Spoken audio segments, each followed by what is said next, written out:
యోహాను సువార్త 12వ అధ్యాయం 49, 50 లేఖనాలు చదువుకొని మనం ప్రార్థన చేసుకుందాం. ఏలయనగా నా అంతటా నేనే మాట్లాడలేదు, నేను ఏమి అనవలెనో ఏమి మాట్లాడవలెనో దానిని గూర్చి నన్ను పంపిన తండ్రియే నాకు ఆజ్ఞ ఇచ్చి ఉన్నాడు. మరియు ఆయన ఆజ్ఞ నిత్యజీవమని నేను ఎరుగుదును గనక నేను చెప్పు సంగతులు తండ్రి నాతో చెప్పిన ప్రకారము చెప్పుచున్నాను అనెను. దేవుడి వాక్యాన్ని దీవించునుగాక. ప్రార్థన చేసుకుందాం. పరిశుద్ధమైన మా దేవా, నీకు వందనాలు చెల్లిస్తున్నాం నాయన. దయగల మా తండ్రి, నీకు స్తోత్రములు. కృపగల మా రాజా, నీ ఘననామాన్ని బట్టి ప్రభా నీకు ఎల్లేని వందనాలు, ఎల్లేని కృతజ్ఞతాస్తులు చెల్లిస్తున్నాం నాయన. ఇంతవరకు తండ్రి పాటల చేత నీ పరిశుద్ధ నామాన్ని మేము స్తుతించాము. మా స్తుతుల సింహాసనమందు ఆశ్చర్యమైన మా తండ్రి, నిన్ను మా మధ్యలోకి ఆహ్వానిస్తున్నాం ప్రభా. మీరు మా మధ్యలోకి దిగిరండి, మీ సన్నిధిని మా మధ్యలో కుమరించమని మేము ప్రార్థన చేస్తున్నాం నాయన. జీవాధిపతి అయిన మా పరమ తండ్రి, నీ ఘననామాన్ని బట్టి ప్రభా నీకు ఇల్లేని వందనాలు చెల్లించుకుంటున్నాం నాయన.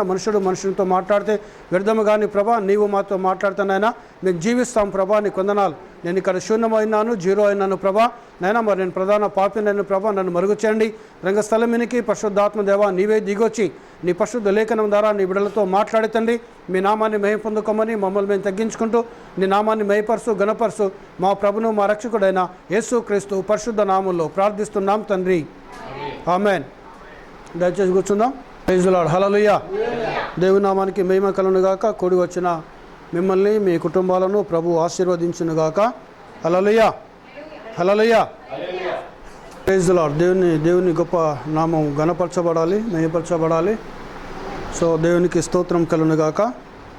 ఇక్కడ నాకు కావాల్సిన అంశం ఏంటనగా, మరియు ఆయన ఆజ్ఞ నిత్యజీవమని నేను ఎరుగుదును గనుక నేను చెప్పు సంగతులను తండ్రి నాతో చెప్పిన ప్రకారము చెప్పుచున్నాను అనెను. Praise the Lord. హల్లెలూయా. ఇక్కడ చూడండి, దేవుని ఆజ్ఞ నిత్యజీవం. దేవుని మాట ఏమైనదండి? నిత్యజీవమైనది. Praise the Lord. హల్లెలూయా. ఈరోజు ప్రతి క్రైస్తవుడు కూడా, ప్రతి క్రైస్తవురాలు కూడా వాళ్ళు ఎక్కడికి మన జీవిత యాత్ర కొనసాగించాలి అని అంటే, మనం ఏ స్థలంలోకి వెళ్ళాలని మనం ప్రయాసపడుతున్నాం ఈ లోకంలో అంటే నిత్యజీవాన్ని వెళ్ళడానికి మనం ప్రయాసపడుతున్నాం. అయితే నిత్యజీవం ఎక్కడ ఉందంటున్నాడు దేవుడు యేసు ప్రభు? ఇక్కడ దేవుని యొక్క ఆజ్ఞ నిత్యజీవమైనది. హల్లెలూయా. అందుకే సినాయి కొండ మీద దిగవచ్చి అగ్ని స్తంభంలో దిగవచ్చి ఆయన మోషేను సినాయి కొండ మీదకి పిలుచుకొని ఆజ్ఞలు, 10 ఆజ్ఞలు, కట్టడాలు, విధులను ఇచ్చాడు. దేవునికి స్తోత్రం. హల్లెలూయా. చూడండి, ఇక్కడ ఆజ్ఞలు అనగా ఆ దేవుని యొక్క మాట, దేవుని యొక్క ఆ ఆజ్ఞ మానవునికి నిత్యజీవాన్ని ఇస్తున్నది. హల్లెలూయా. దేవునికి స్తోత్రం. ఇక్కడ కొంచెము మీదికెళ్ళి మనం చదువుకుంటూ వస్తే 42వ లేఖనం యెషయా 40, ఇదే 12వ అధ్యాయము 41వ వాక్యంకెళ్ళి మనం చదువుకుంటూ వస్తే, యెషయా ఆయన మహిమను చూచినందున ఆయనను గురించి ఈ మాటలు చెప్పెను. ఆయనను అధికారంలో కూడా అనేకులు ఆయనను విశ్వాసం ఉంచిరి, కానీ సమాజంలో నుండి వెలివేయబడుతురేమో అని పరిసయ్యులకు భయపడి వారు ఒప్పుకొనలేదు. వారు దేవుని మెప్పు కంటే మనుషుల మెప్పును ఎక్కువగా ఆపేక్షించిరి. యెషయా భక్తుడు ఏమంటున్నాడు? వారు కన్నులతో చూచి హృదయంతో గ్రహించి మారు మనసు మార్చుకొని నా వలన స్వస్థపరచబడకుండానట్లు ఆయన వారి కన్నులకు అంధత్వము కలగజేసి వారి హృదయమును కఠినపరచను అని యెషయా చెప్పిండు. ఈ మాటలు యెషయా చెప్పాడు కాబట్టి యెషయా చెప్పింది యేసు ప్రభు గురించే చెప్పాడు. ఎందుకంటే ఆయన వారి కన్నులతో చూస్తున్నారు, ఆయనను చెవులతో వింటున్నారు, ఆయన మాటలు వింటున్నారు. కానీ ఆయన మాట నిత్యజీవమని గ్రహించటం లేదు. ఆయన మాట్లాడుతున్న ప్రతి మాట ఒక విశ్వాసికి నిత్యజీవం ఇస్తుందని వాళ్ళు గ్రహించటం లేదు. అదేవిధంగా వారు స్వస్థత పడకుండానట్లు వారికి అంధత్వాన్ని మొత్తాడు. దేవునికి స్తోత్రం. హల్లెలూయా, హల్లెలూయా. ఆ సీనాయి కొండ మీదకి మోషేని పిలుచుకొని దేవుడు 40 దినములు 40 రాత్రులు దేవుని దగ్గర ఉండి ఆయన దిగి వస్తున్నప్పుడు ఆయన ముఖమును చూడలేకపోయారు ఇజ్రాయెల్. ఎందుకనగా మోషే ముఖము ప్రకాశించడం ప్రారంభించినది. దేవుని సన్నిధిలో 40 దినము 40 రాత్రులు ఉండటం వల్ల ఆ మోషే ముఖములోకి వెళ్ళి వెలుగు వస్తే ఆ వెలుగును చూడలేకపోయారు ప్రజలు. ఇశ్రాయేలు ప్రజలు చూడలేకపోతే మోషే ఏం చేశాడుగా ఆయన ముఖమున ముసుగు వేసుకొని వచ్చాడు. దేవునికి స్తోత్రం. హల్లెలూయా.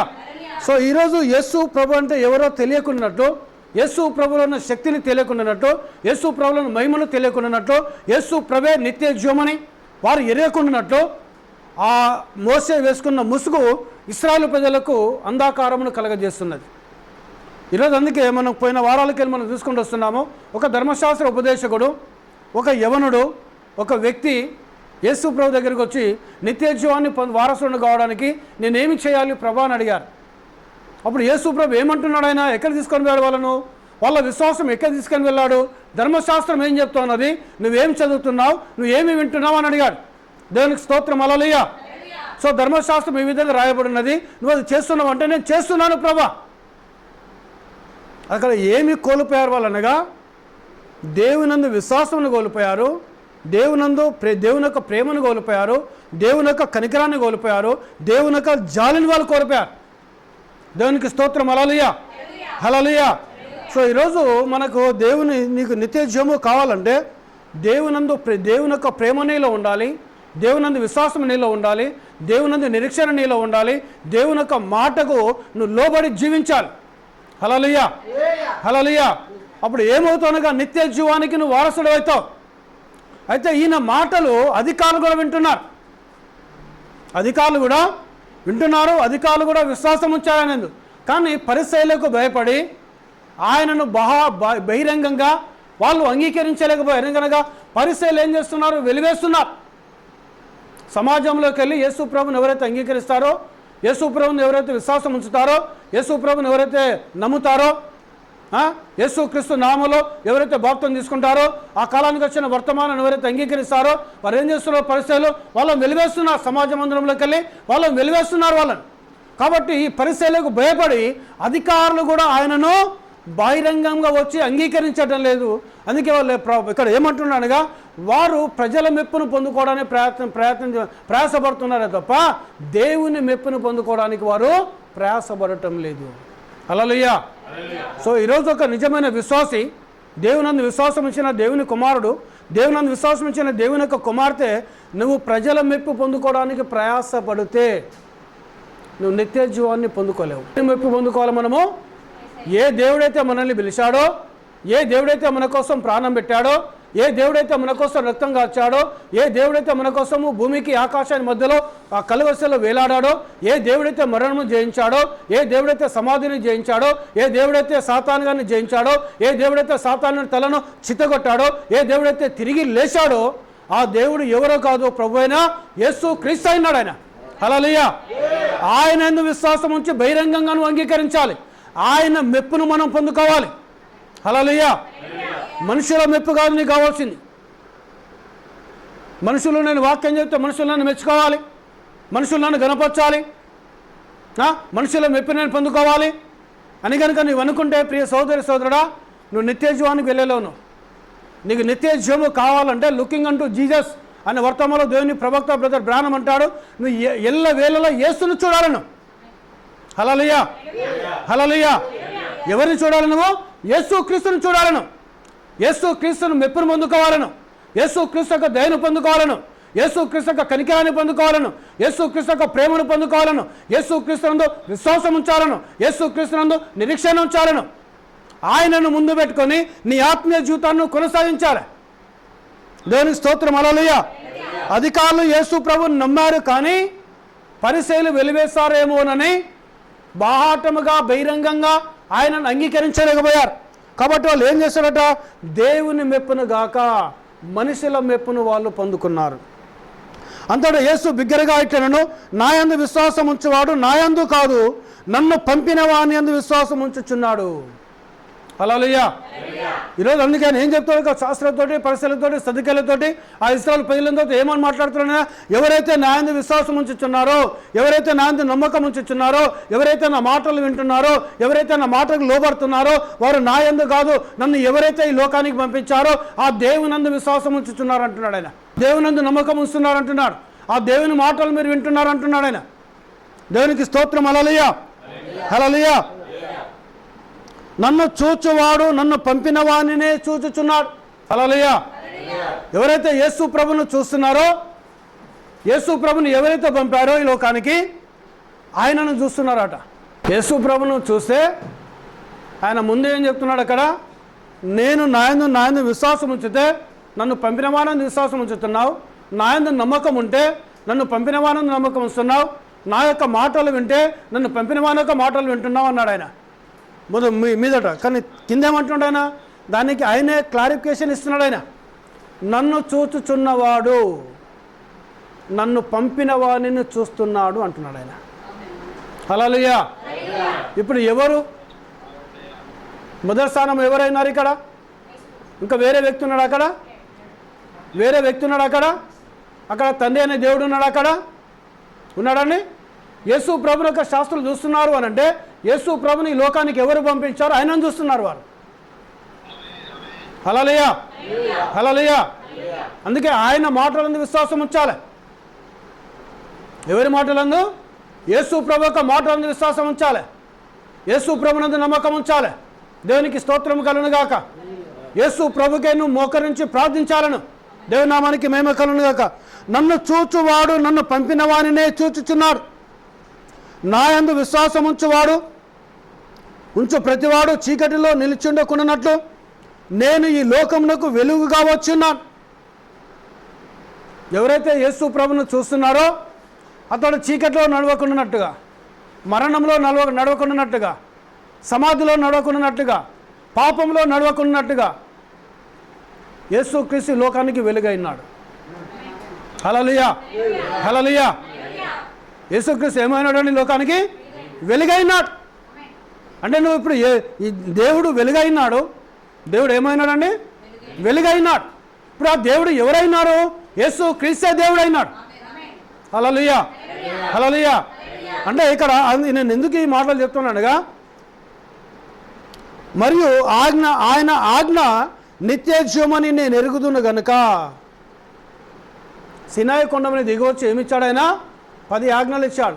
ఆ 10 ఆజ్ఞలు ఏమైనవి? నిత్య జీవమైనవి. హల్లెలూయా, హల్లెలూయా. ఏమైనవి అన్నవి? నిత్య జీవమైనవి. Praise the Lord, hallelujah. ఈరోజు నువ్వు దేవుని యొక్క ఆజ్ఞను మీరుతున్నావు అని అంటే గమనించు ప్రియ సోదరి సోదరుడా, నువ్వు నిత్య జీవంలోకి బయటికి వెళ్ళిపోతున్నావు. 10 ఆజ్ఞలు మనకు తెలుసు, మనకు అవునా కదా? వాస్తవమేనా? 10 ఆజ్ఞలు ఏమైనవి? 10 ఆజ్ఞలు ఏంటివో మనకు తెలుసు. ఆ 10 ఆజ్ఞలు ఏమైనట? నిత్య జీవమైన ఒక విశ్వాసకి. అందులో ఒక్క ఆజ్ఞ. అందుకే 9 చేసి 1 తప్పిపోయినా ఈ ఒక్కదానితో పాటు 9 కొట్టివేయబడతాయి. దేవునికి మహిమ. హల్లెలూయా, హల్లెలూయా. నీకు ఇష్టమైనది చేసి ఇష్టంగా నీ చేయలేదనుకో, ఇష్టంగా ఏదైతే ఉందో ఇష్టంగా కొట్టివేసినట్టుగా ఆ తక్కిన వాటిని కూడా దేవుడు కొట్టివేస్తానన్నాడు ఆయన. అందుకే దేవుని ఆజ్ఞ ఒక విశ్వాసకి నిత్య జీవమై ఉన్నది. అంటే ఈరోజు నువ్వు నిత్య జీవము పోవాలనంటే, అందుకే ఒక ఆయన ధర్మశాస్త్ర ఉపదేశకుడు, ఆయనను కూడా ఆజ్ఞలకు తీసుకుపోయాడు యేసు ప్రభు. ఒక యవనస్తుడు, ఆయనను కూడా యేసయ్య 10 ఆజ్ఞలకు తీసుకొని పోయాడు. ఇంకొక ఆయన ధనవంతుడు వచ్చాడు యేసు ప్రభు దగ్గరికి. నేను నిత్య జీవం పోవడానికి నేను ఏం చేయాలి ప్రభు అని అడిగాడు. ఆయనను కూడా ఎక్కడ తీసుకుపోయాడు? యేసయ్య ఆజ్ఞల దగ్గరికి తీసుకొని వెళ్ళాడు. వాస్తవమా కదా? ఎక్కడ తీసుకెళ్ళాడు ఆయన? నేను నీకు నిత్య జీవం ఇస్తాను బాబా అని అంటలేడు ఆయన. నువ్వు ఏం చదువుతున్నావు, ఏం నేర్చుకున్నావు, ఆజ్ఞలు ఏం చెప్తున్నాయి? హల్లెలూయా, హల్లెలూయా. ఈరోజు 10 ఆజ్ఞలను చాలా ఈజీగా తీసుకుంటున్నారు విశ్వాసులు. క్రైస్తవులు ఏం చేస్తున్నారండి? చాలా ఈజీగా తీసుకుంటున్నారు. హల్లెలూయా. నువ్వు ఒక ఆజ్ఞను తప్పిపోయినా అందులోకి వెళ్ళి ఒక ఆజ్ఞ ప్రకారం నువ్వు జీవించకున్నా నువ్వు నిత్య జీవంలోకి పోవు. నువ్వు ఎక్కడికి వెళ్ళావండి? నువ్వు నిత్య జీవాన్ని కోల్పోతాను. సినాయి ఆ 10 ఆజ్ఞలు ఇవ్వడానికి మోషేను 40 దినములు 40 రాత్రులు అగ్ని స్తంభములో ఉండి ఆయన ఉపవాసం ఉన్నాడు. ఆయన దేవుని సముఖంలో ఆయన ఉన్నప్పుడు, దేవుని సన్నిధిలో ఆయన ఉన్నప్పుడు ఆ ధర్మశాస్త్రం 10 ఆజ్ఞలు కలిగిన ధర్మశాస్త్రాన్ని తీసుకొని రావడానికి 40 దినములు 40 రాత్రులు ఉపవాసం ఉండి దేవుని సముఖంలో అగ్ని స్తంభం సముఖంలో ఉండి ఇశ్రాయేలు ప్రజలకు మాత్రమే కాదు ఆయన తీసుకొచ్చింది, ఈరోజు మానవాళికి ఆజ్ఞలు తీసుకొచ్చాడు మోషే. హల్లెలూయా, హల్లెలూయా.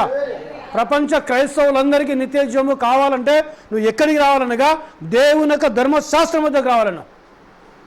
అందుకే పోయిన వారం మనం చూసాం, ధర్మశాస్త్రమును కొట్టివేయడానికి నేను రాలేదు కానీ దాన్ని నెరవేర్చడానికే నేను వచ్చానన్నాడు ఆయన. హల్లెలూయా, హల్లెలూయా. ధర్మశాస్త్రాన్ని కొట్టివేయడానికి యేసు ప్రభు ఈ లోకానికి రాలేదు ఆయన, దాన్ని నెరవేర్చడానికి వచ్చాడు. ఇంకేం చేశాడు? దాన్ని కొన్ని లక్షల వేల రేట్లు పెంచాడు దాన్ని. ప్రైజ్ ది లార్డ్, హల్లెలూయా, హల్లెలూయా. దేవుని నామానికి మహిమ కలుగును గాక. ఈరోజు చాలామంది ఏం చేశారనగా ఈ 10 ఆజ్ఞల్లో ఒక ఆజ్ఞ ఏమైనది? విశ్రాంతి దినమును పరిశుద్ధ దినముగా పాటించుము. ఉందా లేదా? విశ్రాంతి దినం ఏమైనది? ఆదివారమైనది. మరి చాలామంది ఏం చేస్తున్నారు? ఆదివారం ఆరాధనను కోల్పోతున్నారు, రావటం లేదు. అంటే ఎడిపోతున్నాను, ఆ వారం వచ్చే ఆశీర్వాదాలను కోల్పోతున్నావు, ఆ వారం వచ్చే సమాధానం నువ్వు కోల్పోతున్నావు, ఆ వారం వచ్చే దీవెనలు నువ్వు కోల్పోతున్నావు. దేవునికి మహిమ. హల్లెలూయా, హల్లెలూయా. దేవుని నామానికి ఘనత కలుగును గాక. దేవుని సన్నిధిలో ఒక దినము గడుపుట 1000 దినముల కంటే శ్రేష్టము. ఆయన సముఖంలో ఎన్ని రోజులండి? ఒక దినము గడుపుట 1000 దినముల కంటే శ్రేష్టం. హల్లెలూయా. అంటే నీకు నిత్యజీవం ఎలా వస్తుంది నీకు? అందుకే వారం మధ్యలో ప్రార్థన. ఆ కాలంలో అయితే, అపోస్తుల కాలంలో అయితే ప్రతిరోజు ఇంటింటా ప్రార్థనలు పెట్టారు. సాయంకాలము ఒకరు, ఈరోజు ఒక విశ్వాస ఇంట్లో, ఇంకొక రోజు ఒక విశ్వాస ఇంట్లో, ఇంకొక రోజు ఒక విశ్వాస ఇంట్లో, అట్లా ఎవ్రీ డే ప్రార్థన జరుగుతూ ఉంటే ఆ సంఘంలో అగ్ని రావడం ప్రారంభించింది. ఆ సంఘంలో ఏం రావడం ప్రారంభించిందండి? అగ్ని రావడం ప్రారంభించింది. దేవునికి మహిమ కలుగును గాక. హల్లెలూయా, హల్లెలూయా. దేవునికి ఘనత కలుగును గాక. నువ్వు వారము ప్రార్థనలు ఉండటం వల్ల, ఉపవాసం ప్రార్థనలు ఉండటం వల్ల, స్పెషల్ మీటింగ్లో ఉండటం వల్ల, గృహకూటికల్లో ఉండటం వల్ల నీకు ఇది ఏమొస్తుంది అనగా, ఆ ఒకరోజు ఉంటలేవు, నువ్వు 1-2 గంటలు ఉంటున్నావు నువ్వు, అంతేనా కదా? దానికి ఏం చేస్తున్నాడు ఆయన? 1000 దినములు ఇస్తున్నాడు. 1000 దినముల కంటే శ్రేష్టం. అందుకే నువ్వు నిత్య జీవంలోకి వెళ్తావు. దేవునికి మహిమ కలుగును గాక. దేవునికి స్తోత్రం. హల్లెలూయా. నువ్వు ఎలా, ఎక్కడ జీవిస్తావు? ఆయన వెలుగులో జీవిస్తా ఉంటాను. ఆయన ఈ లోకానికి వెలుగైనాడు. యేసుక్రీస్తు లోకానికి ఏమైనాడండి? వెలుగైనాడు. ఆ వెలుగు నిత్య జీవమైనది. ఒకవేళ నువ్వు వెలుగులో కనుక జీవిస్తే నువ్వు ఎక్కడ జీవిస్తున్నావు?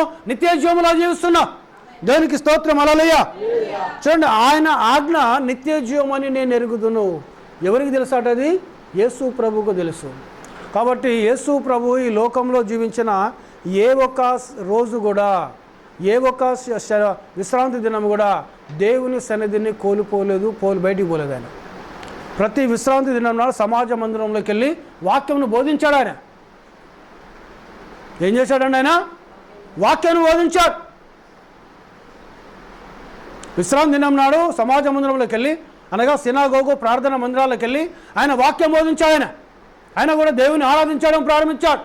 దేవునికి స్తోత్రం. హల్లెలూయా. ఎందుకంటే ఆయనకి ఏం తెలుసు? ఆయనకు ఈ ఆజ్ఞల్లో నిత్యజీవం ఉన్నది. కానీ మనం ఏం చేస్తున్నాం? తుచ్చమైన వాటి కోసము దేవుని సన్నిధిని కోల్పోతున్నాం. మనం చిన్న చిన్న విషయాల కోసం దేవుని సన్నిధిని కోల్పోతున్నాం. మనం అంటే ఏం కోల్పోతున్నావు నువ్వు అక్కడ? ఆ వారము నీకు ఇచ్చే నిత్యజీవాన్ని కోల్పోతున్నావు. వారము దేవునికి ఇచ్చే సన్నిధిని కోల్పోతున్నావు. ఆ వారం దేవుని మీద చూపించే కృపను కోల్పోతున్నావు. ఆ వారం దేవుని మీద కుమ్మరించే సమాధానాన్ని కోల్పోతున్నావు.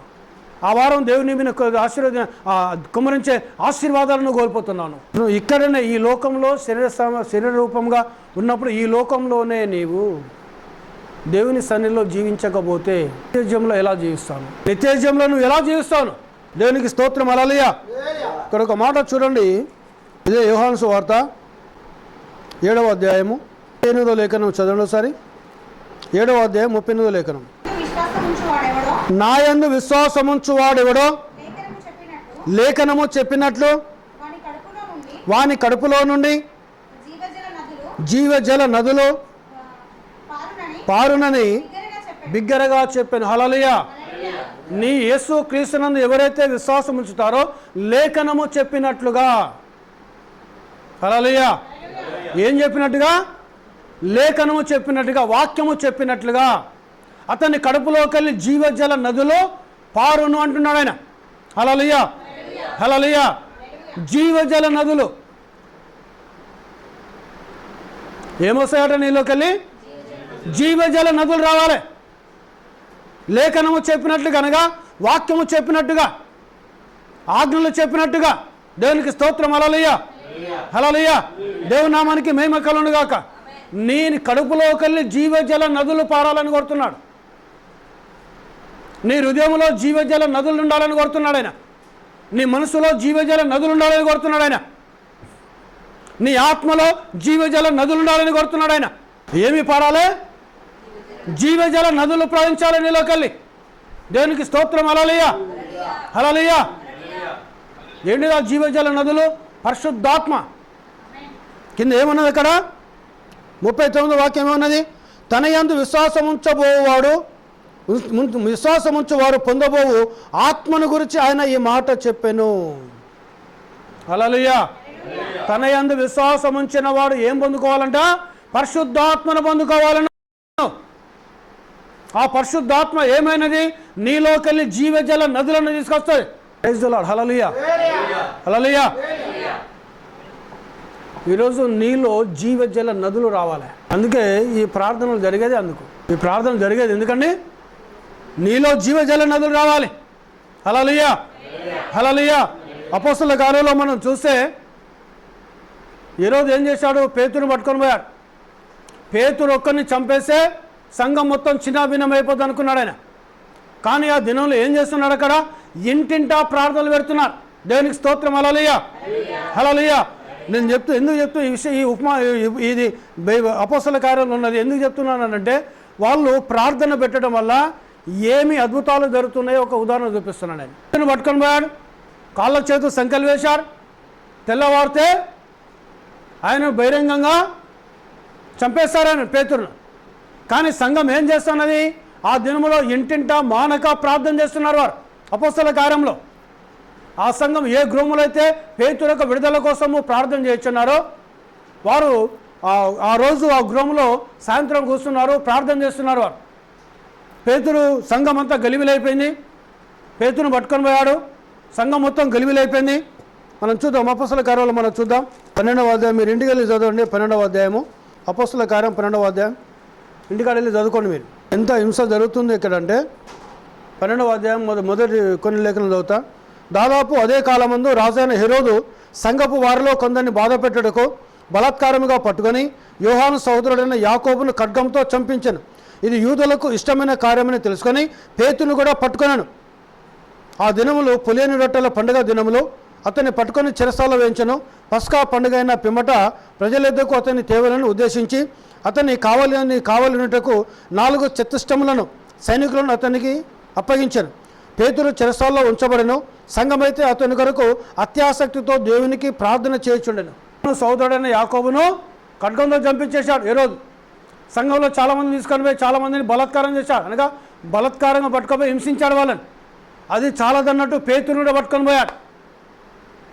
తెల్లవారి పస్కా దినం అయిపోయిన తర్వాత తెల్లవారి బహిరంగంగా తీసుకొచ్చి పేతురుని కూడా చంపాలనుకున్నాడు. కానీ సంఘం ఏం చేస్తున్నది? ఆసక్తితో ప్రార్థన చేస్తున్నారు. దేవునికి స్తోత్రం. హల్లెలూయా. ఆ దినంలో ఇంటింటా మానక ప్రార్థన చేస్తున్నారు వారు.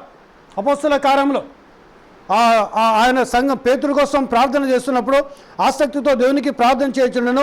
హెరోదు అతనిని వెలుపడికి తీసుకొని రావాలని ఉండగా ఆ రాత్రి పేతురు 2 సంఖ్యలతో బంధించబడి 2 సైనికుల మధ్య నిద్రించుండెను. సంఖ్యల చేత బంధించబడి 2 సైనికుల మధ్యలో పేతురు నిద్రిస్తున్నాడు. మరియు కావలి వారు తలుపు ఎదుట చెరసాల్లో కాచుకొని ఉండి, కావలి వారు కూడా తలుపు దగ్గర నిలబడినారు, నిద్రపోతలేరు వారు. దేవునికి స్తోత్రం. హల్లెలూయా. 4 చతుష్టములు అంటే 14, 40 మంది, 4 16 అనగా 56 మంది సైనికులు ఉన్నారు ఆయన చుట్టూ, పేతురు చుట్టూ. మళ్ళీ 2 సైనికులు అటోవైపు ఇటువైపు పడుకున్నారు. కానీ సంఘం ఏం చేస్తున్నది? ఆసక్తితో ప్రార్థన చేస్తున్నారు. దేవునికి స్తోత్రం. హల్లెలూయా. కావలి వారు కూడా నిద్రపోకుండా మెలకువతోటి తలుపుల యొక్క కావలి కాస్తున్నారు వారు, సైనికులు వారు. ఇదిగో ప్రభు దూత అతని దగ్గర నిలిచెను. అతడున్న గదిలో వెలుగు ప్రకాశించాను. ఎవరు వచ్చారు ఇక్కడ? వెలుగు ఎవరు? ఎవరైనారండి వెలుగు? నేను లోకమునకు వెలుగైనాను అన్నాడు ఆయన. హల్లెలూయా. అంటే ఎవరు దిగొచ్చారు అక్కడ? యేసయ్య దిగొచ్చాడు ఆయన. దేవునికి మహిమ. హల్లెలూయా, హల్లెలూయా.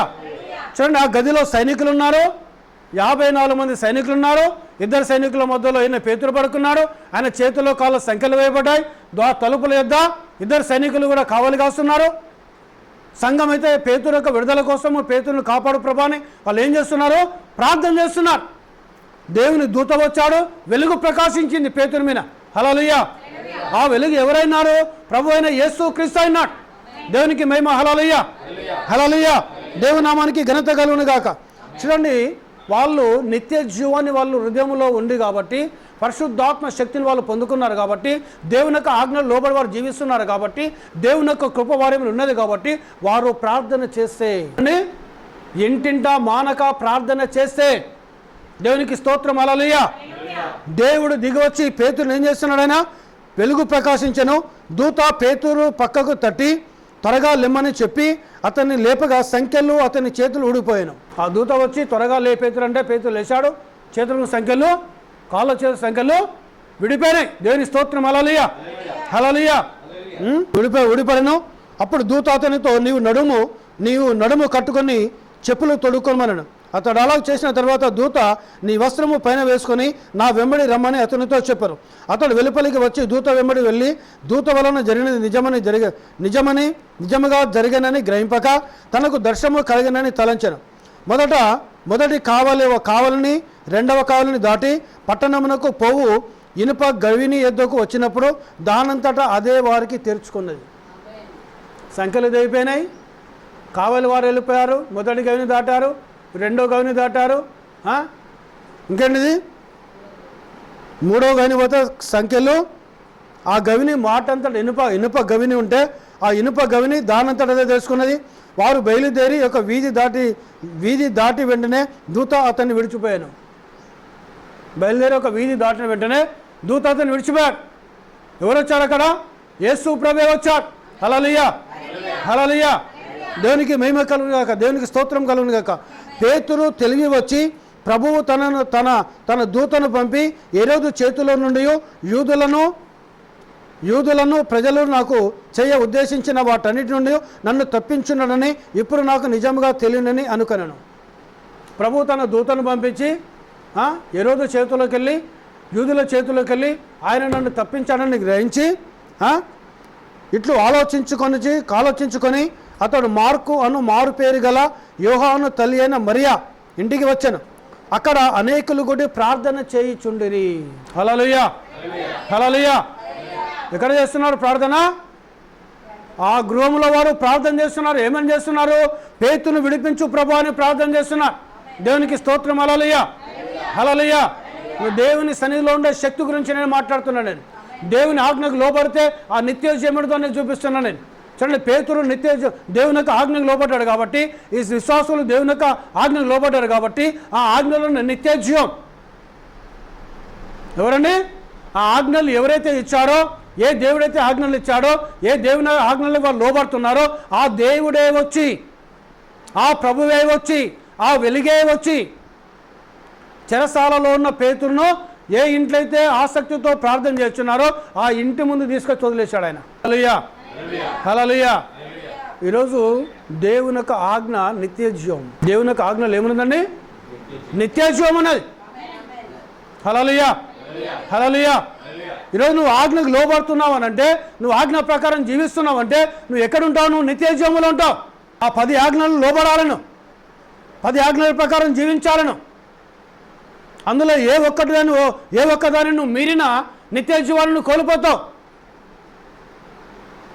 ఎవరు నిత్య జీవమైనారు తెలుసా అండి? ఎవరన్నారండి? యేసు క్రీస్తే నిత్య జీవమైనాడు. మరియమ్మ దగ్గర చెప్పలేదు ఆయన లాజరు చనిపోయినప్పుడు? పునరుత్థానం ముందు నా తమ్ముడు లేస్తాడు ప్రభా అని మరి అంటుంది, మార్త అంటుంది.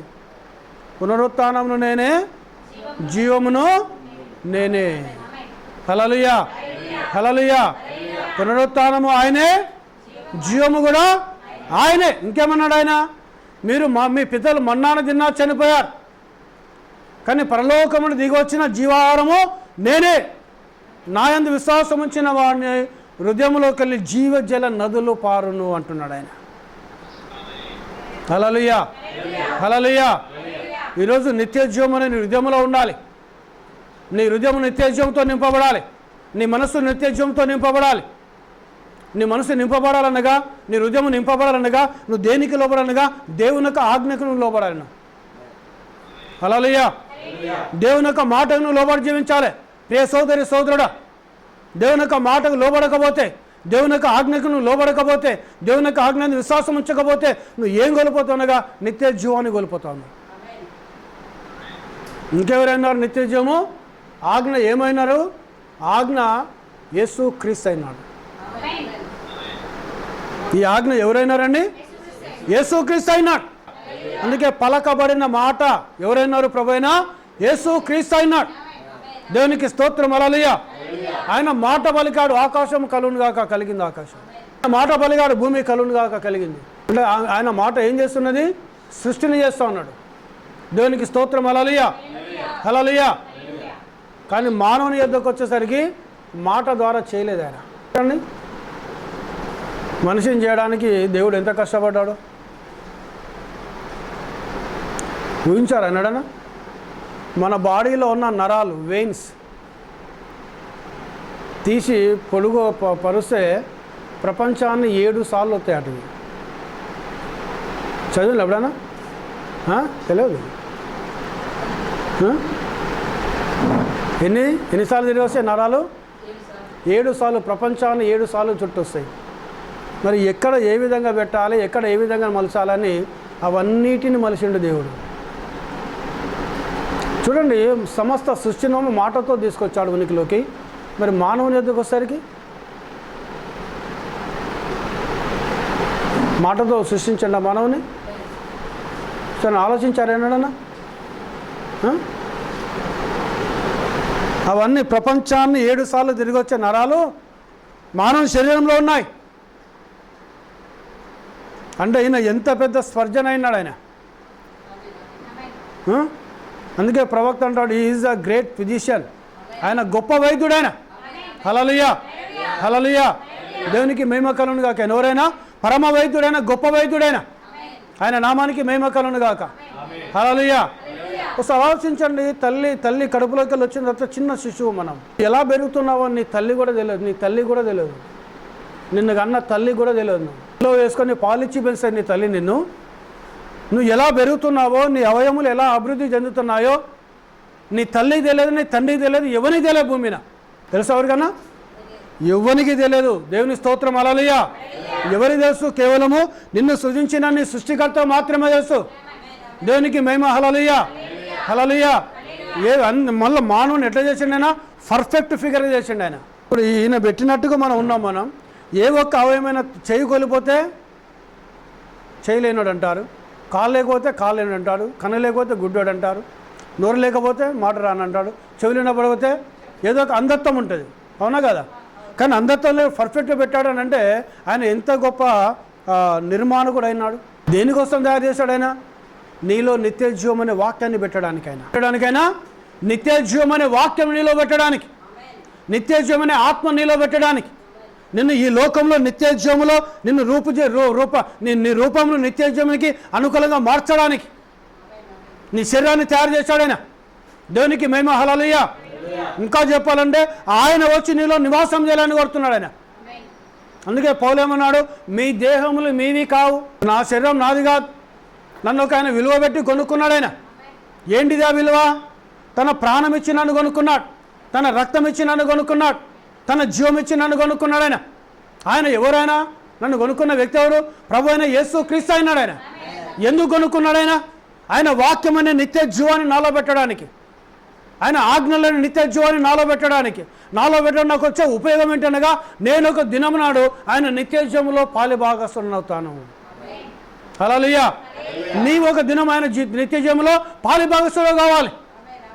ఆయన నిత్య జీవంలో వారసుని కావాలి. ఆయన నిత్య జీవాన్ని నువ్వు స్వతంత్రించుకోవాలను. ఆయన మానవుని ఊరికే తయారు చేయలేదు. ఆయన దేవుని పరిశుద్ధ నామానికి మహిమ కలుగును గాక.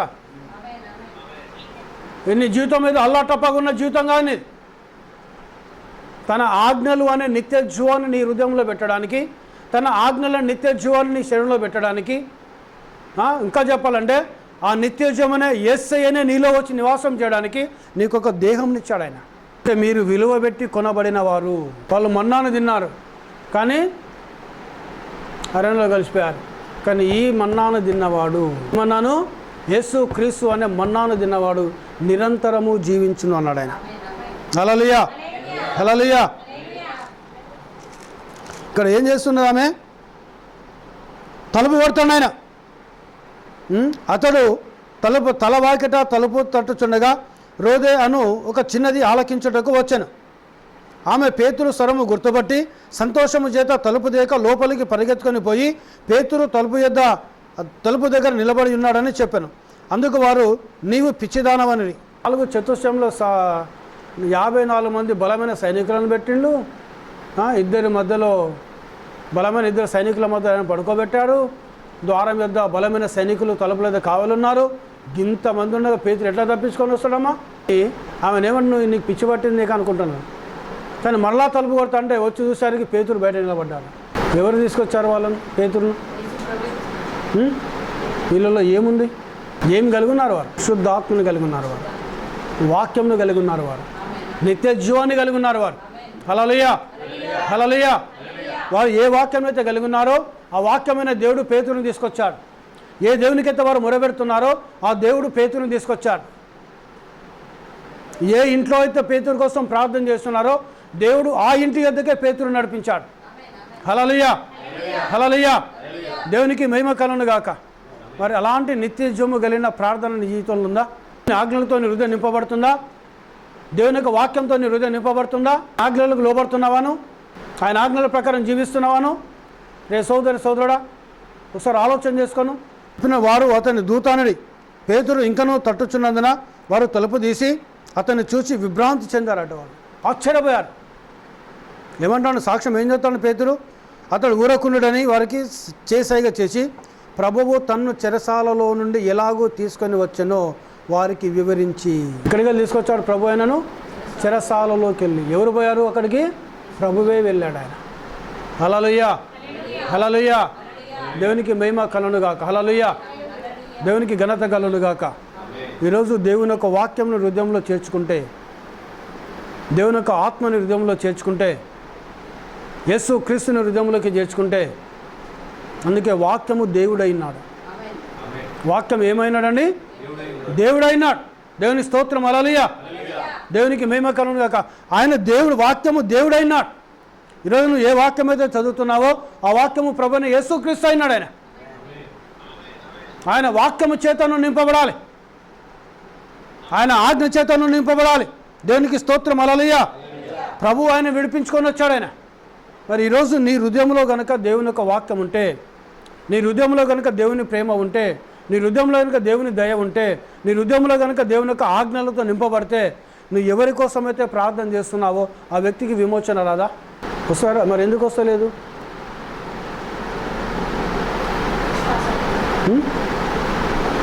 ఎందుకు వస్తలేదు? దాని అర్థం ఏంటంటే నీ జీవితంలో దేవుని యొక్క మాటకు ప్రాధాన్యత ఇవ్వటం లేదు, కొన్ని ఆజ్ఞలకు ప్రాధాన్యత ఇవ్వటం లేదు. అందుకే మనం ప్రార్థనకు వస్తే నామకే వాజు ప్రార్థనకు రావద్దండి. వాడు నువ్వు దేవుని మందిరంలోకి వెళ్ళినప్పుడు కేవలము యేసును కలుసుకోవడానికే మందిరానికి వెళ్ళాలను. హల్లెలూయా. నువ్వు దేవుని ఎక్కడ ప్రార్థన జరిగినా అక్కడ ఎవరిని చూడాలను? యేసునే చూడాలను, యేసుని కలుసుకోవాలను, అక్కడ ప్రభువైన యేసు క్రీస్తును చూడాలను. అక్కడ మనుషులను చూడడానికి నువ్వు సంఘానికి వెళ్ళొద్దు. నీ లక్ష్యము యేసుక్రీస్తు అయి ఉండాలి, నీ గురి యేసుక్రీస్తు అయి ఉండాలి, నీ అంతిమ ఆశ యేసుక్రీస్తు అయి ఉండాలి, నీ చూపు యేసుక్రీస్తు మీద ఉండాలి. నువ్వు పాటలు పాడిన యేసును స్తుతించి నీకు ఉండాలి, నువ్వు వాక్యం విన్నా యేసు గురించే వినాలను. దేవునికి స్తోత్రం. హల్లెలూయా. నీ మనస్సంతా కూడా యేసు మీద లగ్నమై ఉండాలి. అందుకే నీ పూర్ణ హృదయముతో, నీ పూర్ణ మనస్సుతో, నీ పూర్ణ వివేకముతో, నీ పూర్ణ బలముతో అన్నాడు ఆయన. ఇప్పుడు ఒక ఎగ్జామ్ పాస్ కావాలి నువ్వు అంటే ఎట్లా చదివితే పాస్ అవుతావు? నువ్వు ఏకాగ్రత పెట్టి చదువుతానే కదా, అవునా కదా? కాన్సన్ట్రేషన్ చేసి చదువుతానే నువ్వు ఎగ్జామ్ పాస్ అవుతాను. ఏదైనా కూడా. హల్లెలూయా. నువ్వు ఏకాగ్రత పెట్టకపోతే, ఆ చదువు మీద నీ మనసు పెట్టకపోతే, నువ్వు ఏదో అట్లా 4 ముక్కలు చదువుకొని పక్క పడేసిన అనుకో, నీకు మంచి మార్కులు రావు. నీకు వస్తాయా? రావు. నీకు ఎగ్జామ్లో ఉత్తీర్ణుడు కాలేను. ఎట్లా చేయాలను? ఏకాగ్రత. నీ మనసు అక్కడే ఉండాలి, నీ శరీరం అక్కడే ఉండాలి, నీ హృదయం అక్కడే ఉండాలి. దేని గురించి నువ్వు ఆలోచించదు. నువ్వు అప్పుడు అలా కష్టపడి కనుక నువ్వు చదివితే నువ్వు ఏదైతే చదువుతున్నావో దాంట్లో మంచి ర్యాంకు పొందుకుంటావు నువ్వు. దేవుని స్తోత్రం. హల్లెలూయా, హల్లెలూయా. ఈరోజు నువ్వు నిత్య జీవము పొందుకోవాలని నువ్వు అనుకుంటే నిత్య జీవము ఏమైనది? నీకు ఎక్కడ నిత్య జీవం దొరుకుతుంది నీకు? అవునా కదా? ఏంటి నిత్య జీవం అంటే? ఎక్కడుంది నిత్య జీవము? ఎవరైనా పోయి నీకు పరలోక రాజ్యం తీసుకొచ్చి ఇస్తారా నిత్య జీవాన్ని? ఇస్తారండి ఎవరైనా? ఇచ్చేవాళ్ళు ఉన్నారు ఎవరైనా? లేదా పాతాళంలో పోయి నిత్య జీవం తీసుకొచ్చి ఇచ్చేవాళ్ళు ఉన్నారు ఎవరైనా? ఎక్కడ దొరుకుతుంది నిత్య జీవం నీకు? రోమాపత్రిక చదవండి. రోమాపత్రిక 10వ అధ్యాయం 6వ లేఖనం. నీతి నిశ్వాసం మూలమగు నీతి ఇలాగూ చెప్పుచున్నది, ఎవడు పరలోకమునకు ఎక్కిపోవును అనగా క్రీస్తును క్రిందికి తెచ్చుటకు, లేక ఎవడు అగాధంలోనికి దిగిపోవును అనగా క్రీస్తును మృతుల నుండి పైకి తెచ్చుటకు అని నీవు నీ హృదయంలో అనుకోవద్దు. హల్లెలూయా. ఇక్కడ క్రీస్తు అనగా నిత్య జీవం. పైన వాక్యం చదవమా? 2వ లేఖనికి చదువు. వారు దేవుని యందు ఆసక్తి గలవారని వారిని గూర్చి సాక్ష్యం ఇచ్చుచున్నాను. అయినను వారి ఆసక్తి జ్ఞానానుసారమైనది కనుక మనుష్య జ్ఞానానికి సంబంధించినది ఉండదు నీ ఆసక్తి. ఏలైనగా వారు దేవుని నీతిని ఎరుగక తమ స్వనీతిని స్థాపింప బూనుకొనచు దేవుని నీతికి లోబడలేదు. విశ్వసించు వానికి నీతి కలుగుటకై క్రీస్తు ధర్మశాస్త్రమునకు సమాప్తి అయినాడు. ధర్మశాస్త్ర మూలమగు నీతిని నెరవేర్చువాడు దాని వలనే జీవించును అని మోషే రాయుచున్నాడు. ధర్మశాస్త్రం అంటే 10 ఆజ్ఞలు. హల్లెలూయా. ఈ 10 ఆజ్ఞల ప్రకారం జీవిస్తే నువ్వు జీవిస్తాను అనగా నిత్య జీవం పొందుకుంటావు. దేవునికి మేము హల్లెలూయా. ఎవరు నిత్య జీవం అయినారు? ఇక్కడ యేసు క్రీస్తు నిత్య జీవం అయినాడు. మాకు పరలోకానికి ఎవరు ఎక్కి వెళుతారు నిత్య జీవాన్ని తీసుకురావడానికి? అగాధంలోకి ఎవరు పోతారు నిత్య జీవాన్ని పైకి తీసుకురావడానికి అని నీ హృదయంలో నీవు అనుకోవద్దు. దేవునికి స్తోత్రం. హల్లెలూయా. అంతేనండి. నా మాటలు మీకు నిజీవాన్ని ఇస్తాయన్నాడు యేసయ్య. పునరుత్థానమును జీవమును నేనే అన్నాడు యేసయ్య. దేవునికి స్తోత్రం. హల్లెలూయా. ఇప్పుడు నిత్య జీవం ఎవరైనారు? ప్రభువైన యేసుక్రీస్తు అయినాడు. హల్లెలూయా. పరలోకానికి ఎవరు పోతారు మాకు నిత్య జీవం తీసుకురావడానికి? అగాధంలోకి ఎవరు పోతారు నిత్య జీవాన్ని పైకి తీసుకురావడానికి అని నీ హృదయంలో నీవు అనుకోవద్దు. అది ఏమని చెప్తున్నది? చదవమా. అది 8వ వాక్యం. అది ఏమని చెబుతున్నది? వాక్యము నీ యొద్దను నీ నోటను నీ హృదయంలోను ఉన్నది, అది మేము ప్రకటించు విశ్వాస వాక్యమే. హల్లెలూయా.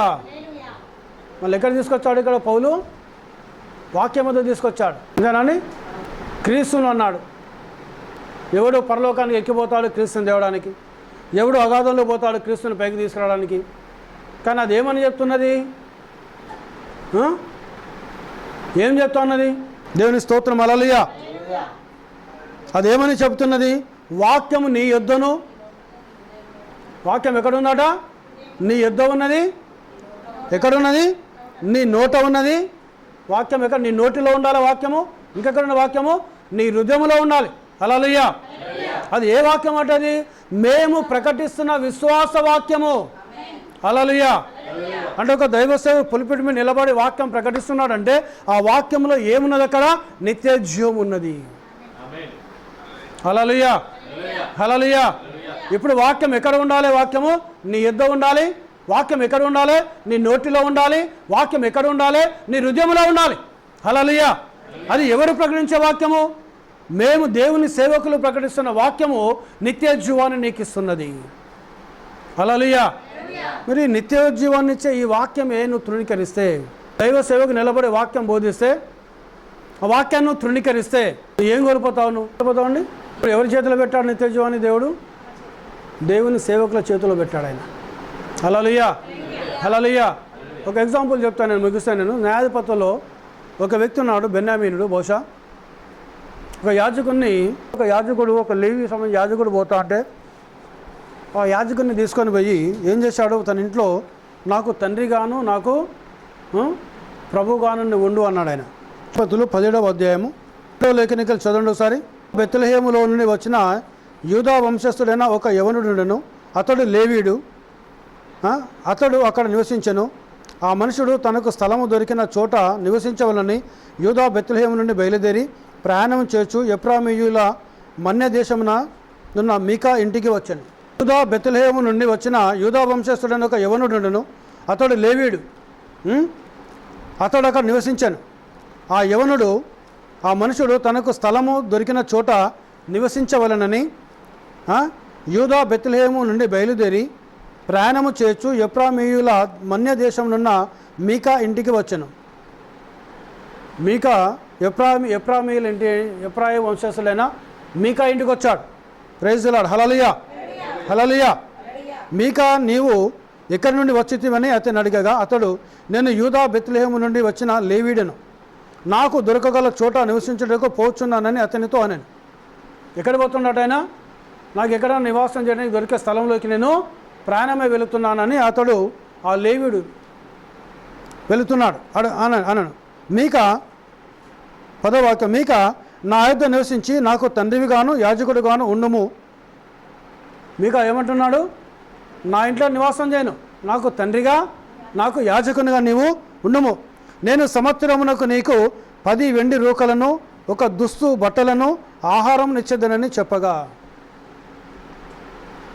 మీకా ఏం చేస్తున్నాడు? ఆ యవనస్తుని లేవీని తన ఇంట్లో ఎక్కడ దొరకగల స్థలం ఎక్కడ ఉంటే నేను వెళ్ళి అక్కడ నివాసం చేస్తానని యవనస్తుడు వెళ్తున్నాడు. ఎఫ్రాయిమీల దేశం మన్య ప్రాంతానికి వచ్చాడు. మీకా అని ఒక భక్తుడు చూశాడు ఆయనను. నువ్వు ఎక్కడికి వస్తున్నావు, ఎడిపోతున్నావు అని అడిగితే, యూదా బెత్లెహేము నుండి వచ్చిన నేను లేవీయుడని, నేను నాకు దొరికిన స్థలంలోకి వెళ్ళి నేను నివాసం చేయడానికి ఇష్టపడుతున్నాను, వెళ్తున్నానంటే, నువ్వు ఎక్కడికి వెళ్ళొద్దు, నువ్వు నా ఇంట్లో ఉంటే నాకు తండ్రివిగా నాకు యాజకునిగా, హల్లెలూయా, అనగా నా పక్షముగా దేవునికి మొరపెట్టాలని నువ్వు నాకు ఆత్మీయ తండ్రిగా ఉండి నన్ను ఆత్మీయ జీవితంలో నడిపించు, నన్ను నా భార్యను నా కుటుంబాన్ని నడిపించమన్నాడు. హల్లెలూయా, హల్లెలూయా అని తన ఇంట్లో సంవత్సరం నీకు 10 వెండి రూకలను, ఒక దుస్తు బట్టలను, ఆహారం ఇచ్చేదని చెప్పగా, సంవత్సరానికి ఎన్ని? 10 వెండి రూకలు, ఒక జత బట్టలు, సరిపోయే ఆయన సరిపోయే 3 పూటలు సరిపోయే ఆహారం ఇస్తానని ఒప్పందం చేసుకున్నాడు. ఆ లేవీయుడు ఇచ్చేదని చెప్పగా ఆ లేవీయుడు ఒప్పుకొని ఆ మనిషిని యొద్ద నివసించుటకు సమ్మతించాను. ఆ లేవీయుడు ఏం చేశాడు? లేవీయులు అనగా దేవుని సేవకులు. హల్లెలూయా. నేను ఎందుకు మాట చెప్తున్నాను? పౌలు ఏమంటున్నాడు అక్కడ? క్రీస్తుని యొద్దకు ఎలా వస్తాడు అని అనగా, సేవకులు ప్రకటిస్తున్న వాక్యము ద్వారానే దేవుడు నీ యొద్దకు వస్తాడు. సేవకులు చెప్తున్న వాక్యమును లోబడి జీవించినప్పుడు అది వాక్యానుసారం అయితే, ఏదో పిట్టకథలు చెప్తే కాదండి. అర్థమైందా? ఏం కాదు, ఏంది నేను ఆడబోతా అదేంది, ఇక్కడ పోతే ఇదేంది, అక్కడ పోతే అదేంది, ఇక్కడ ఈ పిట్టకథలు కాదు, వాక్యమును మాత్రమే చూడాలను. Praise the Lord. హల్లెలూయా. ఏం చూడాలి నువ్వు? వాక్యమును చూడాలను. వాక్యం మాత్రమే చెప్పాలి. అక్కడ ఏం బోధించాలి? కేవలం వాక్యమే. ఆడ వాక్యమే ప్రకటించబడాలి. ఆ వాక్యానికి నువ్వు లోబడినప్పుడు, ఆ వాక్యాన్ని హృదయంలో చేర్చుకున్నప్పుడు, ఆ వాక్యం నీ నోట ఉన్నప్పుడు, ఆ వాక్యం నీ మనసులో ఉన్నప్పుడు, ఆ వాక్యము నీ హృదయంలో ఉన్నప్పుడు నువ్వు ఎక్కడుంటావు? నిత్య జీవములో ఉంటావు. హల్లెలూయా, హల్లెలూయా. ఎక్కడుంటావు? నువ్వు నిత్య జీవములో ఉంటావు. ఎందుకనగా వాక్యము దేవుడు అయినాడు, దేవుడు నిత్య జీవం అయినాడు. ఆ దేవుడు ప్రభువైన యేసు క్రీస్తు అయినాడు ఆయన. హల్లెలూయా. ఈ మీకా కూడా ఏం చేస్తున్నాడు? ఒక లేవిని తన ఇంట్లో చేర్చుకున్నాడు. ఆయన లేవిడు అనగా దేవుని సేవకుడు. ఆ దేవుని సేవకుని ఏమంటున్నాడు? నాకు తండ్రిగాను నాకు యాజకుని కనుక నాకు ఆత్మీయ తండ్రిగా ఉండి నన్ను నా భార్య పిల్లలను దేవునిలోకి నడిపించు, నా పక్షము యాజకత్వము చేయి. సంవత్సరం 10 వెండి రూకలు ఇస్తాను, ఒక జత బట్టలు ఇస్తాను, నీకు సరిపోయే ఆహారం నేను పెడతానని చెప్పాడు ఆయన. ఈ లేవిడు సమ్మతించాడు. ఆ మనుషుని యొద్ద నివసించుటకు సమ్మతించను. ఆ యవనుడు అతని కుమారులలో ఒకని వలె ఉండను. మీకా ఆ లేవీని ప్రతిష్ఠించగా అతడు మీకాకు యాజకుడై అతని ఇంట ఉండెను. అంతటా మీకా, లేవీయుడు నాకు యాజకుడైనందున యెహోవా నాకు మేలు చేయునని ఇప్పుడు నాకు తెలియను అనేను. హల్లెలూయా, హల్లెలూయా. ఇప్పుడు ఈ లేవీని ఎప్పుడైతే చేర్చుకున్నాడో, ఈ యాజకుని ఎప్పుడైతే చేర్చుకున్నాడో, నాకు ఆత్మీయ తండ్రిగా నీవు ఉండు, నా పక్షమున దేవునికి పరిచర్య జరిగించు, నన్ను నా కుటుంబాన్ని నా భార్య పిల్లలను దేవునిలోకి నువ్వు నడిపించు, నేను సంవత్సరానికి 10 వెండి రూకలు ఇస్తాను, ఆహారం ఇస్తాను, జత బట్టలు ఇస్తానని చెప్పి తన ఇంట్లో చేర్చుకున్న తర్వాత దేవుడు ఏం చేస్తున్నాడట? మీకా ఇంటిని దీవించడము ప్రారంభిస్తున్నాడు దేవుడు. అంటే ఏం బోధిస్తున్నాడు అక్కడ ఆయన ఇంట్లో? ఏం బోధిస్తున్నాడండి? వాక్యం బోధిస్తున్నాడు. ధర్మశాస్త్రం బోధిస్తున్నాడు ఆయన. అనగా ఆ ఇంటిని ఎటు నడిపిస్తున్నాడు ఆయన? దేవుని యొక్క నిత్యోద్యమంలోకి నడిపిస్తున్నాడు. హల్లెలూయా, హల్లెలూయా. సో అక్కడ పేతురు చెరసాల్లో ఉంటే ఇంట్లో ఉండి ప్రార్థన చేస్తున్నారు సంఘం వాళ్ళు. అందుకే అపోస్తలుల కార్యంలో ఇంటింట మానక ప్రార్థన చేశారు వారు. దేవునికి స్తోత్రం. హల్లెలూయా, హల్లెలూయా. ఈరోజు నువ్వు దేవుని సేవకుని దేవుని ఇక్కడ మీకా ఆ దేవుని సేవకుని ప్రేమించాడు. ఆ దేవుని సేవకునికి 10 రూపాయలు ఇచ్చాడు. ఆ దేవుని సేవకునికి జత బట్టలు ఇచ్చాడు. ఆ దేవుని సేవకుని భోజనం పెట్టి ఆ దేవుని సేవకుని ద్వారా వచ్చే వాక్యం విని తన భార్య తన పిల్లలు వినడం వల్ల ఆ మీకా ఇంటిని దేవుడు దీవించడము ప్రారంభించాడు. ఎవరున్నారు అక్కడ? నిత్యజీవం ఉన్నది ఆ ఇంటిలో. హల్లెలూయా, హల్లెలూయా. ఆ ఇంటిలో వాక్యం ప్రకటించబడుతున్నది. ఆ ఇంటిలో ధర్మశాస్త్రం ప్రకటించబడుతున్నది. ఆ ఇంట్లో 10 ఆజ్ఞలు ప్రకటించబడుతున్నాయి. ఆ ఇంట్లో కట్టడాలు ప్రకటించబడుతున్నాయి. ఆ ఇంట్లో విధులు ప్రకటించబడుతున్నాయి. ఆ ఇంట్లో ధూపం వేయడం ప్రారంభిస్తున్నాడు యాజకుడు. ఆ ఇంట్లో మోకరించి ప్రార్థన చేయడం ప్రారంభిస్తున్నాడు. ఆ ఇల్లుని దీవించడము ప్రారంభిస్తున్నాడు. అప్పుడు ఏం చేస్తున్నాడు? ఆకాశంలోకి వెళ్ళి ఆ ఇంటిని దేవుడు దీవిస్తున్నాడు. హల్లెలూయా. ఇప్పుడు చాలామంది ఏం చేస్తారు? పాస్టర్లను తిడుతూ అంటారు, పాస్టర్లను వ్యతిరేకిస్తూ అంటారు, పాస్టర్ల మీద రుబాబు చూపిస్తూ అంటారు. ఏం కోరుతాను? శాపం నీకు గుర్తుపెట్టుకోను. కుటుంబం దీవించబడదు. దేవునికి స్తోత్రం. హల్లెలూయా, హల్లెలూయా. నువ్వు దేవుని సేవకుల ద్వారా దేవుని ఎద్దుకు వస్తున్నాడు. నిత్యజీవం ఇప్పుడు యేసు మోషేని ఎందుకు పెట్టుకున్నాడు? వాళ్ళని కానాన్ అంటే ఏంటి? నిత్యజీవం కదా. మోషే తర్వాత ఇంకెవరున్నారు? యెహోషువ కాలేబులు ఉన్నారు. యెహోషువ ఎక్కడ నడిపించాడు వాళ్ళను? కానాన్లో నడిపించాడు. కానాన్ ఏంటిది? పాలు తేనెలు ప్రవహించే దేశం. మిల్క్ అండ్ హానీ. పాలు అనగా దేవుని యొక్క వాక్యం, తేనె అనగా పరిశుద్ధాత్మ. దేవుని స్తోత్రం. హల్లెలూయా. నిత్యజీవంకి సాదృశ్యమైనది. దేవునికి మహిమ కలుగును గాక. ఈరోజు ఒక దైవ సేవకుడు నిన్ను ఎక్కడ నడిపించాలి? నిన్ను నిత్యజీవంలోకి నడిపించాలి. వాక్యమును వాక్యముగా ప్రకటించాలి. సత్యమును సత్యముగా ప్రకటించాలి. నీతిని నీతిగా ప్రకటించాలి. దేవునికి స్తోత్రం. హల్లెలూయా, హల్లెలూయా. అప్పుడు ఏం చేస్తావు? నువ్వు దీవించబడతావు. రాసి పెట్టుకోండి. ఏ సహోదరుడైనా ఏ సహోదరైనా వాళ్ళు ఎవరైనా కావచ్చు, నీకంటే పెద్దోళ్ళు కావచ్చు, చిన్నోళ్ళు కావచ్చు, ఎవరైనా కావచ్చు, ఒక దైవ సేవకుని మీద వ్యతిరేకంగా నువ్వు మాట్లాడుతున్నావంటే, నువ్వు ఆలోచన కలిగి ఉన్నావంటే గుర్తుపెట్టుకో, దీవెనలు కోల్పోతావు, శాపం నీ తలవాకిటి ఉంటుంది.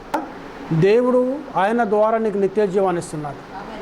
ఆయన ద్వారా దేవునికి నిత్యజీవాన్ని ఇస్తున్నాడు. ఆయన ద్వారా దేవుని తన రాజ్యంలోకి నడిపించుకుంటున్నాడు. హల్లెలూయా, హల్లెలూయా. ఇప్పుడు మన కాలాన్ని ప్రవక్త బ్రదర్ బ్రానం వచ్చాడు. ఎందుకు వచ్చాడు ఆయన?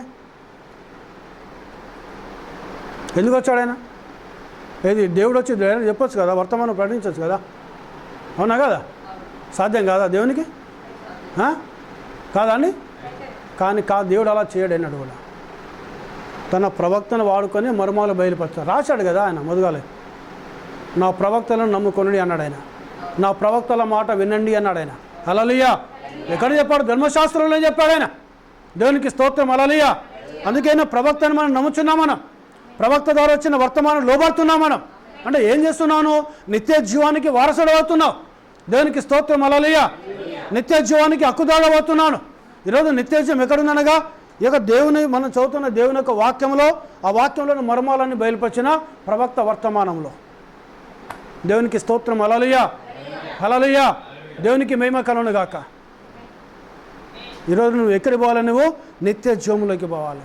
ఇప్పుడు ఆ నిత్యజీవం ఎవరు ఇవ్వగలరు? ప్రభువైన యేసు క్రీస్తు మాత్రమే ఇవ్వగలరు. ఇప్పుడు ఈ మీకా ఎలా దీవించబడుతున్నాడు? ఆయన లేవీని ద్వారా, లేవీని చేర్చుకోవటం వల్ల నటిస్తున్న విశ్వాస వాక్యమే ఏమిస్తుంది? నీకు నిత్యజీవాన్ని ఇస్తుంది.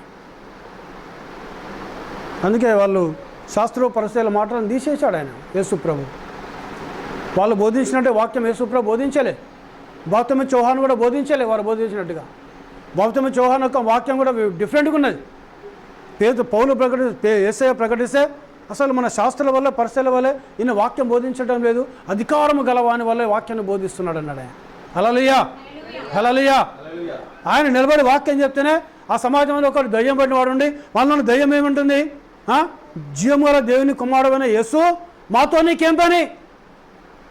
నువ్వు ఎవరి? నువ్వు పరిశుద్ధుడవు, నువ్వు నీతిమంతుడవు, నువ్వు ఇంకా మా సమయం రాలేదు, రాకముందుగా మమ్మల్ని బంధించి నీకు వచ్చావా?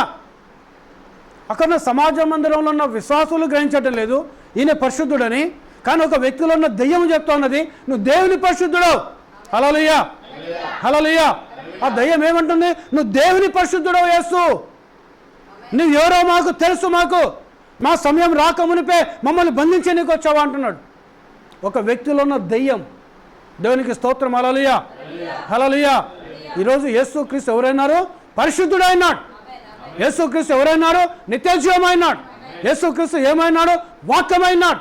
యేసుక్రీస్తు ఏమైనాడు? ఈ కాల వర్తమానమైనాడు ఆయన. ఈరోజు యేసుక్రీస్తు ఏమైనాడు? ఇక్కడ ప్రకటిస్తున్న వాక్యమైనాడు ఆయన. హల్లెలూయా, హల్లెలూయా. అందుకే మీకా తన సేవకుని ఇంట్లో చేర్చుకోవటం వల్ల ఎవరు వచ్చారా ఇంటికి? యేసు ప్రభు వెళ్ళాడు. ప్రవక్త అంటాడు, ఆ మీకా లేవిని చేసుకోవడం వల్ల ఆ లేవిడి కాదు ఆ ఇంట్లోకి వెళ్ళింది. ధర్మశాస్త్రం ప్రకటించబడుతుందనగా, వాక్యం ప్రకటించబడుతుందనగా ఆ ఇంటిలోకి యేసు క్రీస్తు వచ్చాడన్నాడు ఆయన. హల్లెలూయా. ఈరోజు నువ్వు ఒక దేవుని సేవకుని ఇంట్లో చేర్చుకుంటే, దేవుని సేవకులు నీ ఇంట్లో చేర్చుకుంటే ఎవరిని చేసుకుంటున్నావు? యేసు క్రీస్తుని చేసుకుంటున్నావు. అక్కడ ఏం ప్రకటించబడాలి? వాక్యం ప్రకటించబడాలి. ఈ కాల వర్తమానం ప్రకటించబడాలి. సత్యం ప్రకటించబడాలి. అప్పుడు ఎవరు వస్తారు నీ ఇంట్లోకి? యేసు క్రీస్తు వస్తాడు. హల్లెలూయా. నీ ఇల్లు అనగా నీ హృదయం అయినది ఈరోజు. దేవునికి స్తోత్రం. హల్లెలూయా. అందుకే వాక్యము నీ నోటను, వాక్యం నీ యొద్దను, నీ నోటను, నీ హృదయంలో ఉన్నది. నీ హృదయం అనే ఇంటిలో యేసయ్య నివాసం చేయాలని కోరుతున్నాడు ఆయన. ఆయన నామానికి మహిమ కలుగును గాక. ఎందుకు ఆయన ఉంటే, నీ హృదయంలో ఆయన ఉంటే ఏమున్నట్టు? నీకు నిత్యజీవం ఉన్నట్టు. హల్లెలూయా. అందుకే నిత్యజీవం ఇక్కడే నువ్వు పొందుకోవాలి. ఇక్కడ పొందుకుంటేనే అక్కడికి పోతావు. ఇక్కడే పొందుకోకపోతే అక్కడికి ఎట్లా పోతావండి? అవునా కదా? ఎక్కడ పొందుకోవాలి? ఇక్కడనే. దేవుని సేవకులు చెప్తున్న వాక్యంలోనే ఉంది నిత్యజీవం నీకు. ఈ కాల వర్తమానంలో నిత్యజీవం ఉన్నది. దేవునికి మహిమ. హల్లెలూయా. ఇక్కడనే పొందుకోవాలని నిత్యజీవాన్ని. ఇక్కడ పొందుకుంటేనే అక్కడ ఎత్తబోట్లో నువ్వు ఉంటావు. ఇక్కడే నువ్వు పొందుకోకపోతే ఎత్తబోలు ఎట్లా పోతావు? ఫర్ ఎగ్జాంపుల్ చెప్దాం. నేను ఇప్పుడు సికింద్రాబాద్కి వెళ్ళాలి, లేదా విజయవాడకి వెళ్ళాలి, లేదా ఇంకా బెల్లంపల్లి, లేదా ఎక్కడికి వెళ్ళాలి. నేను ఏం తీసుకోవాలి? టికెట్ తీసుకోవాలండి. అవునా కదా? టికెట్ లేకుండా ట్రైన్ ఎక్కి పోగలనా? పోయిందనుకో, స్క్వాడ్ వస్తాడు, బాబు నీ టికెట్ ఏదని అంటాడు. లేదు నా టికెట్ అంటే ఎటు తీసుకుపోతాడు? జైల్లోకి. మరి ఉన్నది ఆ యేసు ప్రభువుని చెప్పిండా? పెళ్లి విందు జరుగుతా అన్నది. అందరిని విజ్ చేసుకుంటూ వస్తున్నాడు యేసయ్య. పెళ్లి కుమారుడు, సోదరుడా నీకు శుభం కలుగును గాక, సోదరునికి శుభం కలుగును గాక, సోదరునికి శుభం కలుగును గాక. అందరు మంచి పెళ్లి వస్త్రాలు వేసుకొని వచ్చారు. ఒకడు ఉన్నాడు, తలకాయ కిందికి వేసిండు, మంచిగా తింటాను వాడు. ఏం లేదు వానికి, పెళ్లి వస్త్రం లేదు. ప్రభు వచ్చాడు, ఏమని? స్నేహితుడా నీ పెళ్లి వస్త్రం ఏది? కానీ లేచి చెప్పాలా? ఇంటికాడ దాచిపెట్టుకొని వచ్చినా అనాలి. అంటాడా? అనలే. మళ్ళీ అడిగా, స్నేహితుడు నీ పెళ్లి వస్త్రం ఏది? లేదు. ఏం లేదు? టికెట్ కొనుక్కోలే. దేవుని స్తోత్రం. హల్లెలూయా. ఏం కొనుక్కోలేదండి? టికెట్ కొనుక్కోలే. మళ్ళీ అడిగా, స్నేహితుడు నీ పెళ్లి వస్త్రం ఏది? సౌండ్ లేదు. వీడు నీకు పెళ్లి వస్త్రం ఇవ్వకుండా వచ్చాడు, బలత్కారంగా వచ్చాడు. ఇతన్ని కాళ్ళు చేతులు కట్టి పడవేండి, అక్కడ అగ్ని ఆరదు, పురుగు సావద్దు అన్నాడు ఆయన. హల్లెలూయా. ఏంటిది అక్కడ విందు? ఎక్కడ జరుగుతుంది? మధ్యాకాశంలో. అక్కడికి వెళ్ళిపోతాను, నిత్యజీవంలోకి వెళ్తాను. ఎక్కడికి వెళ్తావండి? ఆ మధ్యాకాశంలో ఉండాలంటే ఇక్కడ ఏం కావాలి నీకు? ప్రశస్తమైన వస్త్రం కావాలి, తెల్లటి వస్త్రం కావాలి. దేవునికి స్తోత్రం. హల్లెలూయా.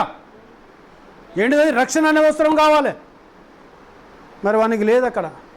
వాడిని తీసుకుపోయి కాలు చేతులు కట్టేసి ఇక్కడ వేసాడు. ఎక్కడ పొందుకోవాలి? భూమి మీదనే. హల్లెలూయా, హల్లెలూయా. ఏంటిదా వస్త్రం? ఏమైనది? దేవుని యొక్క వాక్యమైనది. ఏమైనదండి? వాక్యమైనది. హల్లెలూయా. అందుకే వాక్యము నీ యొద్దను, నీ నోటను, నీ హృదయములో ఉన్నది. అది మేము ప్రకటిస్తున్న విశ్వాస వాక్యమే. హల్లెలూయా. వాక్యం నీ యొద్ద ఉన్నప్పుడు, వాక్యం నీ నోట ఉన్నప్పుడు, వాక్యం నీ హృదయంలో ఉన్నప్పుడు, వాక్యం ఏమైనారో? వాక్యము దేవుడైనాడు. దేవుడు ఎవరైనారో? యేసు క్రీస్తు అయినాడు ఆయన. ఈరోజు యేసు క్రీస్తు నీ యొద్ద ఉంటాడు, నీ నోట్లో ఉండాలి, నీ హృదయంలో ఉండాలి. హల్లెలూయా. ఎక్కడ పొందుకోవాలంటే నువ్వు ఇక్కడనే. మేము ప్రకటిస్తున్న విశ్వాస వాక్యమే. అందుకే మీకాయ లేవిని చేర్చుకున్న వెంటనే ఆయన ఏం గ్రహించుకున్నాడు? ఆయన, నేను ఒక దేవుని సేవకుని, ధర్మశాస్త్రం బోధించే సేవకుని, వాక్యం బోధించే సేవకుని నా ఇంట్లో చేర్చుకొని ఆయనను పోషించడానికి నేను చేశాను. కాబట్టి ఈరోజు నా ఇంటిని దేవుడు దీవిస్తున్నాడు. మరి నీ ఇంటిని దేవుడు దీవించాలి కదా? అవునా కదా? వాస్తవమా కదా? నిత్యజీవం ఎక్కడికి రావాలి నీకు?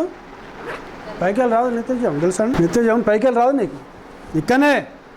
మరి అంతకుముందు మీకు అనుకోలే కదా, నన్ను దేవుడు దీవించాడు అనుకోలే కదా ఆయన, రాసుకోలే కదా, మాట్లాడుకోలే కదా ఆయన. ఎక్కడైతే వాక్యం ప్రకటించబడుతూ ఉంటుందో, ఉన్నట్టుగా వాక్యం ప్రకటించబడుతూ ఉంటుందో, సత్యం సత్యంగా ప్రకటించబడుతూ ఉంటుందో, వర్తమానంగా ప్రకటించబడుతూ ఉంటుందో, గుర్తుపెట్టుకో, అక్కడ నిత్యజీవం ఉంటుంది. హల్లెలూయా. అక్కడ ఏముంటుందండి? నిత్యజీవం ఉంటుంది అక్కడ. ఆ నిత్యజీవం ఎవరు కాదు, ప్రభువైన యేసు క్రీస్తు అయినాడు. ఈ మాటలను ప్రభు దీవించి ఆస్వాదించను గాక.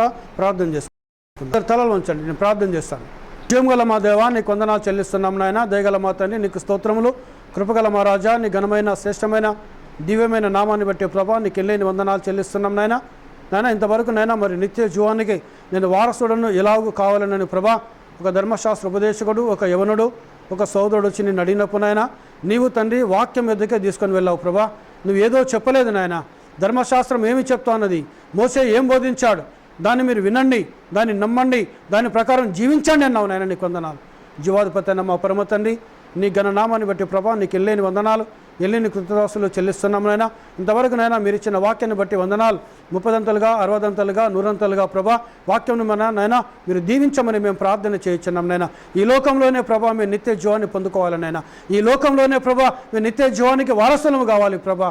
ఆ నిత్య జీవం మా యొద్దకు రాకుండా ఆటంకపరిచే ప్రతి దెయ్యపు శక్తిని, సాతాను శక్తిని, అపవాది శక్తులను, దురాత్మ శక్తులను, ఆకాశంలో తిరుగుతున్న అపవిత్రాత్మ సమూహములను ప్రభువైన యేసు క్రీస్తు నామములో మేము బంధిస్తున్నాం తండ్రి. నీకు వందనాలు నాయన. దయామయుడవైన మా దేవా, నీ గొప్ప నామాన్ని బట్టి తండ్రి నీకు వందనములు చెల్లిస్తూ, మీరు ఇచ్చిన వాక్యాన్ని బట్టి నేను 30ంతలుగా 60ంతలుగా 100ంతలుగా దీవించమని, అదేవిధంగా ప్రభా యూట్యూబ్లో ఉంటున్న బిడ్డలను ప్రభా ఆస్వాదించండి. వారు రోగాలుంటే స్వస్థపరచండి, కష్టం ఉంటే ఇబ్బంది తీసేయండి, ఆర్థిక సమస్యలు తీసేయండి, అనారోగ్య సమస్యలు తీసేయండి. ఆత్మీయ దీవెనలు, ఆర్థిక దీవెనలు, శరీర సంబంధ దీవెనలు, వస్తు సంబంధ దీవెనలు వారి మీద ప్రభువైన యేసు క్రీస్తు నామములో కుమరించబడను గాక.